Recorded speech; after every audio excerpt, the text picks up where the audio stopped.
नमस्कार, मैं शिव कुमार वर्मा, अध्यापक Sardar Singh convent inter college, Mahmudabad, Sitapur. तो बेटा, आज हम आपको पढ़ाना चाहेंगे कक्षा 12 विषय भूगोल खंड ख अध्याय 3 मानव विकास का भाग 1 आपको पढ़ाएंगे। तो सबसे पहले हम ये देख लेते हैं मानव विकास है क्या, मानव विकास किसे कहते हैं, मानव विकास का क्या अर्थ है। तो मानव विकास का लक्ष्य मानव का आर्थिक, सामाजिक और सांस्कृतिक विकास करना है। मानव का 3 प्रकार से, अर्थ के क्षेत्र में, समाज के क्षेत्र में और संस्कृति के क्षेत्र में मानव का विकास जब होता है उसी को मानव विकास कहा जाता है। मानव विकास के सर्वाधिक सार्थक पक्षों में दीर्घ व स्वस्थ जीवन, शिक्षित होना, राजनीतिक स्वतंत्रता, मानव अधिकारों की गारंटी, आत्मनिर्भरता आदि सम्मिलित किया जाता है। यानी कहने का मतलब ये है कि वहाँ की स्वास्थ्य सेवाएं बेहतरीन होनी चाहिए, वहाँ की शिक्षा व्यवस्था बेहतरीन होना चाहिए, राजनीतिक स्वतंत्रता, व्यक्ति को आज़ादी और मानव अधिकारों की गारंटी। जो मानव के अधिकार हैं, भोजन है, कपड़ा है, मकान है, सुरक्षा है, जल है, यानी बहुत सारी चीज़ें जो उसके अधिकारों में सम्मिलित किया जाता है। भाषा का अधिकार है, धर्म का अधिकार है। तो ये जो अधिकार हैं उनकी गारंटी और आत्मनिर्भरता, हम किसी के ऊपर डिपेंड न हों, सेल्फ डिपेंड हों, आदि को सम्मिलित किया जाता है। इसको बेटा मानव विकास कहा जाता है। अब आपका आता है भारत में विकास के अवसरों का असमान वितरण है। बेटा, भारत में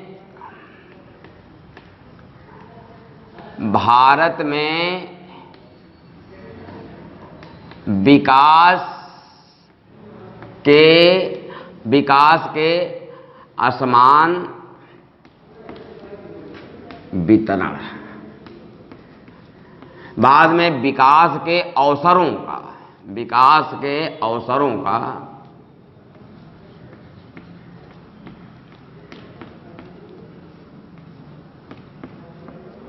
असमान वितरण।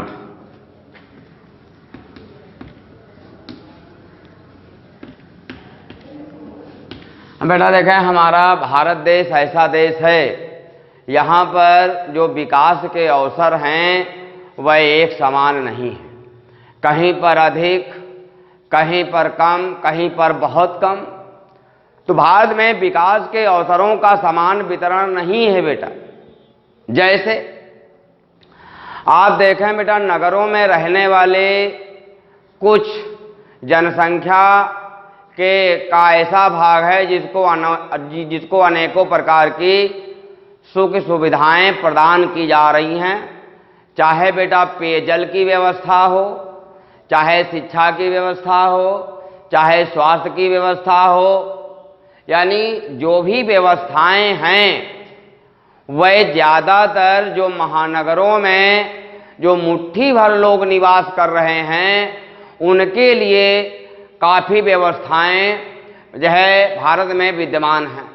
इसके विपरीत यदि हम महानगरों में ही देखते हैं, जो लोग झुग्गी झोपड़ी में रहते हैं, मलिन बस्तियों में रहते हैं, या ग्रामीण क्षेत्रों में ढेर सारी जनसंख्या पाई जाती है जिसमें कृषि मजदूर हैं, अनुसूचित जातियां हैं, अनुसूचित जनजातियां हैं तथा सीमांत किसान हैं। इनको आधारभूत सेवाएं भी उपलब्ध नहीं हो पा रही हैं। अब हम ये देखते हैं कि व्यक्ति की आधारभूत आवश्यकताएं क्या हैं। आधारभूत आवश्यकताओं में बेटा जैसे शिक्षा है, भोजन है, रोजगार है, विद्युत आपूर्ति है, स्वच्छ पेयजल है, स्वास्थ्य सेवाएं हैं, सुरक्षा व्यवस्था है, बहुत सारी मकान है, बहुत सारी ऐसी जो है सुविधाएं हैं जो देश की 80% आबादी के लिए मुहैया नहीं है। और ज्यादा से ज्यादा लोग जो महानगरों में मैंने बताया मुट्ठी भर लोग, जो 20% लोग हैं, उनको इसका बेनिफिट मिल रहा है। ये जो है सेवाएं उन्हीं लोगों को प्राप्त हो रही हैं। इसके अतिरिक्त बेटा और हम देखते हैं कि सभी राज्यों में भी एक समान जो है विकास नहीं हुआ है। एक समान विकास सभी राज्यों में, जैसे हम अभी जम्मू कश्मीर को देख लें, अरुणाचल प्रदेश को देख लें, मणिपुर को देख लें, उत्तर प्रदेश को देखें, बिहार को देखें, और फिर हम दक्षिणी भारत में पहुंचे, गुजरात है, महाराष्ट्र है, कर्नाटक है, केरल है। क्या जितना औद्योगिकरण उन राज्यों में हुआ है, क्या भारत के जो उत्तरी भारत के राज्य हैं वहां पर भी विकास ऐसा हुआ है, औद्योगिकरण हुआ है? जितने रोजगार के अवसर दक्षिणी भारत में हैं, क्या उत्तरी भारत में रोजगार के अवसर हैं? इस पर हम विचार करें तो क्या है बेटा, असमान वितरण है, एक समान वितरण नहीं है। तो इस प्रकार से भारत में विकास के अवसरों का एक समान वितरण नहीं है, असमान वितरण है। कहीं पर कम, कहीं पर ज्यादा, कहीं पर लोग कम हैं, रोजगार अधिक हैं, कहीं पर रोजगार है ही नहीं, जनसंख्या पटी पड़ी हुई है। ये कंडीशन है देश की, ऐसा विकास है देश में। अब बेटा अगला बिंदु हम आपको पढ़ाएंगे, विकास का निम्नतर मानवीय दशाओं से संबंध। विकास का निम्नतर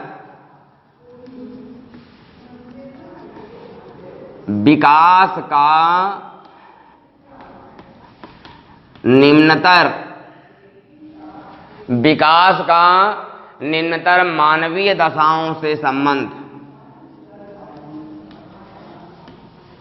मानवीय दशाओं से संबंध। तो बेटा विकास का निम्नतर मानवीय दशाओं से किस प्रकार संबंध है? देखिए बेटा, विकास के अभाव में मानवीय दशाओं का निम्नीकरण एवं पर्यावरण प्रदूषण होता है। विकास के अभाव में मानवीय दशाओं का निम्नीकरण, यानी मानवीय दशाओं का निम्नीकरण। निम्नीकरण का मतलब है कि बेटा व्यक्ति को सुविधाएं उपलब्ध नहीं हो पा रही एवं पर्यावरण प्रदूषण इसके लिए जिम्मेदार है। चाहे वो वायु प्रदूषण हो, मृदा प्रदूषण हो, जल प्रदूषण हो, ध्वनि प्रदूषण हो। ये न केवल हमारे साझा संसाधनों की त्रासदी के कारण बने हैं, बल्कि हमारे समाज के अस्तित्व के लिए भी खतरा बन गए हैं। आज बेटा प्रदूषण बढ़ता हुआ जा रहा। प्रदूषण क्या है? प्रदूषण जब कोई नेचुरल स्थिति में, प्राकृतिक स्थिति में जब परिवर्तन हो जाता है, उसी को क्या कहते हैं? प्रदूषण। तो बेटा अब हम आपको थोड़ा जो है प्रदूषण के बारे में बता दें। संक्षिप्त दिया गया है आपकी बुक में। तो वायु प्रदूषण, मृदा प्रदूषण, जल प्रदूषण और ध्वनि प्रदूषण, इसको देखें आप क्या है। तो इसमें बेटा वायु है, मृदा है, जल है और ध्वनि है। ये क्या है बेटा? प्रदूषण। प्रदूषण जैसे बेटा वायु प्रदूषण कब होता? वायु प्रदूषण किसे कहते हैं? जब वायु में कोई गैस बढ़ जाती है और कोई गैस की मात्रा कम हो जाती है, उसी को क्या कहते हैं? वायु प्रदूषण कहते हैं। जैसे आप देखें, सामान्यतया वायुमंडल में 78% होती है नाइट्रोजन, 21% ऑक्सीजन मानी गई है ऑक्सीजन और 1% जो है अन्य गैसें। तो ये बेटा क्या है, ये है संतुलन। ये क्या है, संतुलन। जब वायु में 78% नाइट्रोजन, 21% ऑक्सीजन और 1% अन्य गैसें यदि हैं तो क्या है, वायुमंडल संतुलित है। प्रदूषण का सीधा संबंध होता है असंतुलन से। जब इसमें मान लीजिए ऑक्सीजन की मात्रा कम हो गई, अन्य गैसें बढ़ गई, या नाइट्रोजन की मात्रा बढ़ गई, या नाइट्रोजन की मात्रा घट गई, ऑक्सीजन की मात्रा बढ़ गई, या अन्य गैसों की मात्रा बढ़ गई,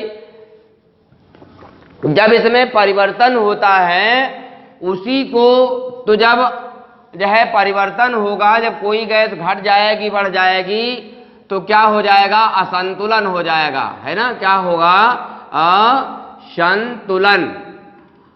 असंतुलन की स्थिति होगी, और जब ये असंतुलन की स्थिति होगी उसी को बेटा क्या कहते हैं, प्रदूषण कहते हैं। क्या कहते हैं, प्रदूषण कहते हैं। तो आप लोग पढ़े होंगे वायु प्रदूषण के कारण, तमाम पढ़े होंगे कि जो कल कारखाने हैं उनसे निकलने वाला धुआं है, या ईंट भट्ठों से निकलने वाला धुआं है, या घरेलू ईंधन जलाने का धुआं है, बहुत सारे, या आंधी, कुछ बेटा प्राकृतिक जो है क्रियाकलाप हैं वह भी वायु प्रदूषण के लिए जिम्मेदार हैं, जैसे ज्वालामुखी से गैस निकलती है। तो इस प्रकार से वायु प्रदूषण के लिए वनों का अंधाधुंध कटान है, वनों के क्षेत्रफल में कमी है। तो ये सब क्या है, इससे आपका क्या उत्पन्न होता है बेटा, वायु प्रदूषण उत्पन्न होता है। अब मृदा प्रदूषण बेटा, मिट्टी में भी क्या होते हैं, पोषक तत्व होते हैं। क्या होते हैं, पोषक तत्व। ये एक संतुलित मात्रा में जो है प्रकृति ने पोषक तत्वों की व्यवस्था मृदा में की है, और जब मृदा में पोषक तत्वों की कमी हो जाती, मान लीजिए कोई पोषक तत्व कम हो गया और किसी पोषक तत्व की अधिकता हो गई, तो क्या होगा, मृदा में असंतुलन की स्थिति उत्पन्न होगी, यानी उसकी उत्पादन क्षमता क्या होगी, घट जाएगी। और जब उत्पादन क्षमता घटेगी उसी को हम क्या कहेंगे, मृदा प्रदूषण कहेंगे। आज अधिकाधिक उत्पादन लेने के लिए हम लोग रासायनिक खादों का प्रयोग कर रहे हैं, कीटनाशक दवाओं का प्रयोग कर रहे हैं। बहुफसली लेने के लिए हम जो है लगातार मिट्टी को भिगो रहे हैं, तर कर रहे हैं, या जो है सिंचाई कर रहे हैं। तो इससे क्या हो रहा है बेटा, मृदा में पोषक तत्वों की कमी हो रही है, या मृदा में कोई तत्व बढ़ रहा है और कोई तत्व की कमी हो रही है, जैसे अम्ल बढ़ रहे हैं, या पोटास की कमी हो गई, फास्फोरस बढ़ रहा है, या फास्फोरस की कमी हो गई, नाइट्रोजन की मात्रा अधिक है। तो जब ऐसी कंडीशन आती है, जब ऐसी स्थिति आती है तो उसको क्या कहते हैं बेटा, मृदा प्रदूषण कहते हैं। अब बेटा जल प्रदूषण है, जल प्रदूषण, जल ही जीवन है, पानी कहा जाता है। मानव जीवन के लिए तीनों तो चारों चीजें महत्वपूर्ण हैं। तो हम जल देखते हैं बेटा, जल का मतलब होता है पानी, वाटर होता है, सभी लोग जानते हैं, जल ही जीवन है, ऐसा कहा गया है। तो जल में बेटा क्या होते हैं, खनिज लवण होते हैं। जैसे सागर का जल पीने योग्य क्यों नहीं होता है, क्योंकि उसमें औसतन 1 लीटर में 35 ग्राम खनिज लवण पाए जाते हैं। मानव के शरीर को खनिज लवणों की आवश्यकता है, लेकिन एक निश्चित अनुपात में, एक निश्चित मात्रा में मानव के शरीर को खनिज लवणों की आवश्यकता।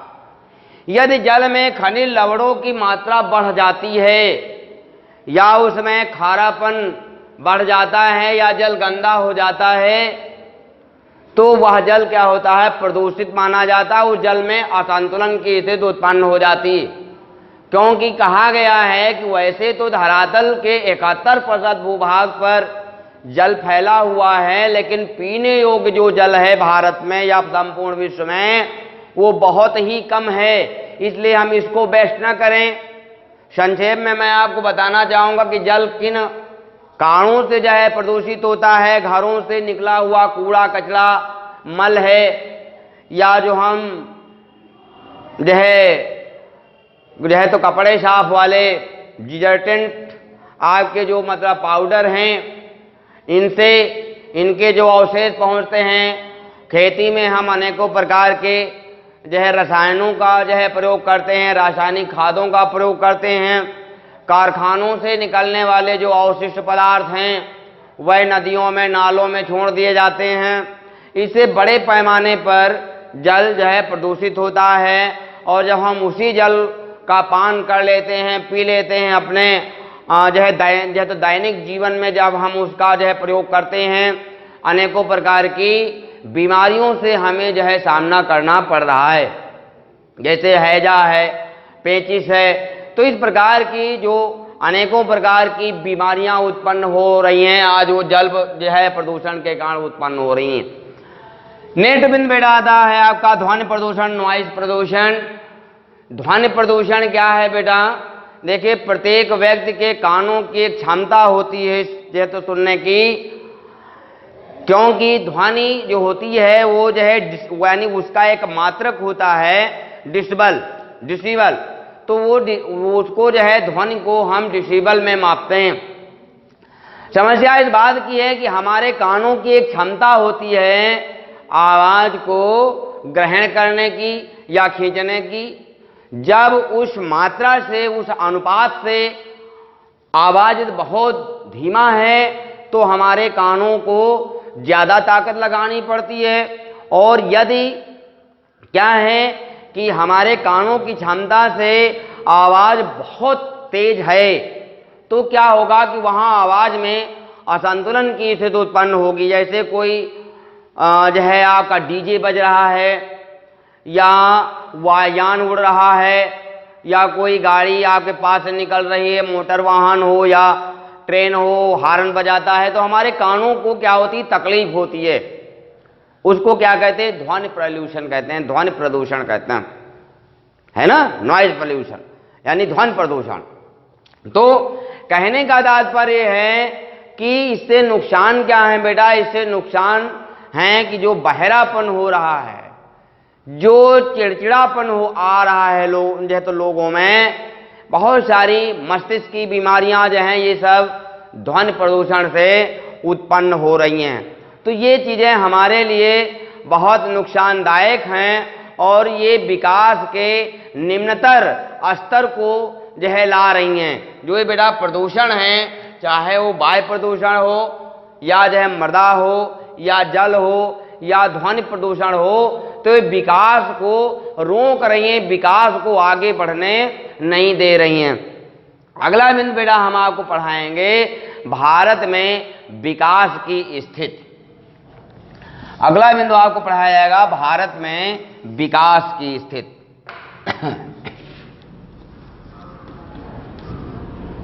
भारत में विकास की स्थिति। अब देखें बेटा, भारत में विकास की क्या स्थिति है, तो इसमें विकास का संबंध आधुनिकीकरण तथा सुविधा, आधुनिकीकरण, सुविधा तथा संपन्नता से जुड़ा हुआ है। तो देखिए बेटा, विकास का जो संबंध है वो आधुनिकीकरण, प्राचीन काल में जैसे हम लोग क्या लिखते थे, हम लोग एक लेटर लिखते थे। कोई मित्र से हमारा दूर रह, कोई हमारा मित्र यदि 100 किलोमीटर, 200 किलोमीटर, 500 किलोमीटर दूर रहता तो हम उसको लेटर लिखते थे, उसका हमको जवाब 10-15 दिन में प्राप्त हो पाता था। आज क्या है? आज बेटा आधुनिकीकरण हुआ, आज हमारे पास संचार की सेवाएं, तो उनसे हम तत्काल अपने मित्र से बात कर लेते हैं। तो विकास का संबंध आधुनिकीकरण, सुविधा तथा संपन्नता से जुड़ा है। वर्तमान समय बेटा, आज के समय में विकास के प्रतीकों में कंप्यूटरीकरण, आज बेटा क्या है, विकास कहां माना जाता है? जितने ज्यादा कंप्यूटरीकरण हो, जितने ज्यादा औद्योगिकरण हो और प्रभावी परिवहन व संचार नेटवर्क हो, बृहत शिक्षा व्यवस्था हो, चिकित्सा की जो सुविधाएं हों और जो सुरक्षा आदि विषयों को क्या है बेटा, सम्मिलित किया गया है विकास में। तो विकास में कौन कौन चीजें सम्मिलित की गई हैं बड़े पैमाने पर? कंप्यूटरीकरण, औद्योगिकरण, परिवहन संचार का नेटवर्क, बृहत शिक्षा व्यवस्था, चिकित्सा एवं जो है सुरक्षा व्यवस्था। तो ये बेटा क्या है, इन तथ्यों को विकास के अंतर्गत सम्मिलित किया गया है। परंतु बेटा भारत जैसे देश में एक तरफ जो महानगरीय क्षेत्र हैं, जो बड़े बड़े महानगर हैं, उनमें थोड़ी सी जनसंख्या के लिए, यानी आप समझें जो वहां के पूंजीपति हैं, जो वहां के उद्योगपति हैं, जो अच्छी जॉब में हैं, उनके लिए आधुनिक जीवन की अधिकांश सुविधाएं क्या है बेटा, सुलभ कराई गई हैं। जबकि दूसरी ओर बेटा जो गांव में ढेर सारी जनसंख्या रहती है, महानगरीय क्षेत्रों में गंदी व मलिन बस्तियों में निवास करने वाली विशाल जनसंख्या को बेटा आज आधारभूत सुविधाएं भी उपलब्ध नहीं हो पा रही।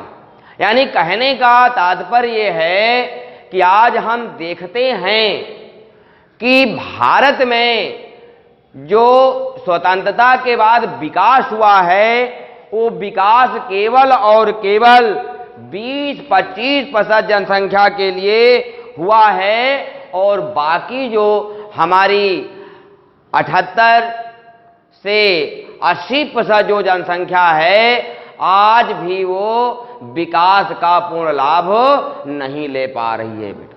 तो आज इस वीडियो में यहीं तक। इसके अगले वीडियो में बेटा हम आपको इसके आगे का भाग फिर ले